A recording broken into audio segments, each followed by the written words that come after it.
If your eSIM isn't working on your iPhone, no signal, no service, or activation errors, here's how to fix it step by step.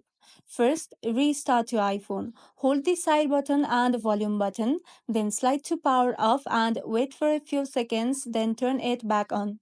This can fix minor glitches. After that, check cellular settings. And for that, go to your settings app, then tap on mobile service or cellular data. After that, make sure your eSIM line is listed and turned on. If you see no SIM or invalid SIM, tap the line and try toggling it off and back on again.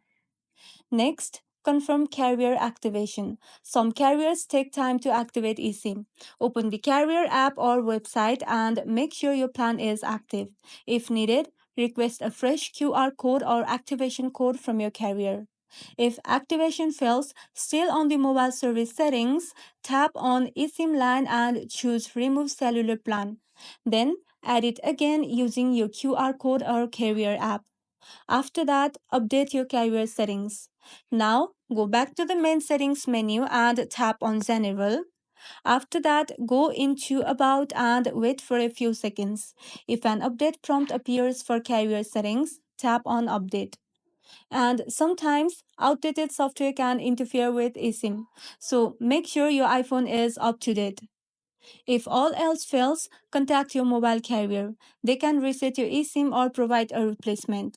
And that's how to fix eSIM issues on your iPhone. Try these steps one by one and you should be reconnected in no time. That's all. If this video was helpful, don't forget to like and subscribe for more iPhone tips and tricks. Thank you for watching.